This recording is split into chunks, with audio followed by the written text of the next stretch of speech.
Hello friends, welcome to my channel शोमास world. तो आज के देखो स्किन केयर रूटीन करब, सेटा करब होच्छे ग्लैम वेदा दिए।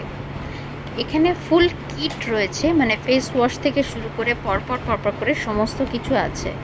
तो प्रथमे आमि फेस वाश यूज करछि ग्लैम वेदार, माने एकदम क्रिमी टेक्सचार देखतेई पाच्छो, कोनो वाटार बेस नय, एकदम स्किनेर साथे मार्च करे जाच्छे। आमि भालोभाबे सार्कुलार मोशन करे फेसटाके वॉश करছি এবং নেক এরিয়াটাকেও লিফট করব না, ওটা তো একদম এসেনশিয়াল পার্ট আমাদের স্কিনের মধ্যে। তারপরে যে একটা ওয়েট স্পঞ্জ দিয়ে আমি মুখটাকে ক্লিন করে নিলাম। এই হয়ে গেল আমার ফেস ক্লিনজিং। তারপরে আমি পিল অফ মাস্ক ইউজ করছি গ্ল্যাম ওয়েদার, একদম লাইট ওয়েট, যাতে তাড়াতাড়ি শুকিয়ে যায় এবং ভালোভাবে জিনিসটা 10 মিনিট রেখে ওটাকে তুলে দিতে হবে। তো 10 মিনিট হয়ে গেছে আমার ফুললি। তো এখন আমি জিনিসটাকে পিল অফ করব, পিল অফ মাস্ক এটা। তো দেখো কিভাবে উঠে আসছে, সঙ্গে সাথে সাথে একটা এক্সফোলিয়েশনও করে, স্কিনটা ব্রাইট হয় অনেক বেশি, আর সান ট্যানটা রিমুভ করে। তারপরে আমি ইউজ করছি গ্ল্যাম ওয়েদার টোনারটা। তো আমি হাতে নিয়ে টোনারটা ইউজ করছি, নিলাম দুটো হাতে, তারপরে একদম মুখে অ্যাপ্লাই করছি।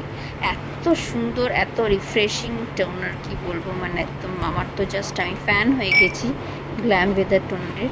অটোমেটিক্যালি একটা গ্লো চলে আসছে মানে পুরো ফেসের মধ্যে। তারপরে ইউজ করছি সিরামটাও দুর্দান্ত গ্ল্যাম ওয়েদার। তো সিরামটা ইউজ করার পর আমার মুখে একটা কুলিং সেন্সেশন একটা আসছে, যাতে একটা মানে ফুল আমি ওটা অ্যাবসর্ব করার জন্য একটা মিনি পোর্টেবল ফ্যান ইউজ করেছি। নেক্সট আমি ইউজ করছি ভেরি এসেনশিয়াল পার্ট হচ্ছে আই ক্রিমটা আমি ওপর নিচে দিয়ে একটু হালকা করে রিং ফিঙ্গার দিয়ে ম্যাসাজ করে নিয়েছি। তারপরে হচ্ছে গ্ল্যাম ওয়েদার ময়শ্চারাইজার, এটা মানে জাস্ট ওয়াও প্রোডাক্ট, এত ক্রিমি কিন্তু একটুও স্টিকি না, একদম জাস্ট লাগালাম আর ব্যাস কোথায় যেন ভ্যানিশ হয়ে গেল, একটুও স্টিকিনেস নেই, কিছু নেই। তো এরপরে হচ্ছে পুরো জিনিসটাকে ভালোভাবে রাখার জন্য SPF 50 গ্ল্যাম ওয়েদার সানস্ক্রিন। তো ভীষণ ভালো লেগেছে আমার এই সানস্ক্রিনটা ইউজ করে, কোনো হোয়াইট কাস্ট নেই, একদম মার্চ হয়ে যায় স্কিনের সাথে। তো এই হলো গ্ল্যাম ওয়েদার কিটটা। তো আমার জন্য আমি একদম 10 on 10 দেবো, আর যারা কিনতে চাও তাদেরকে লিঙ্ক দিয়ে দেবো ডিসক্রিপশন।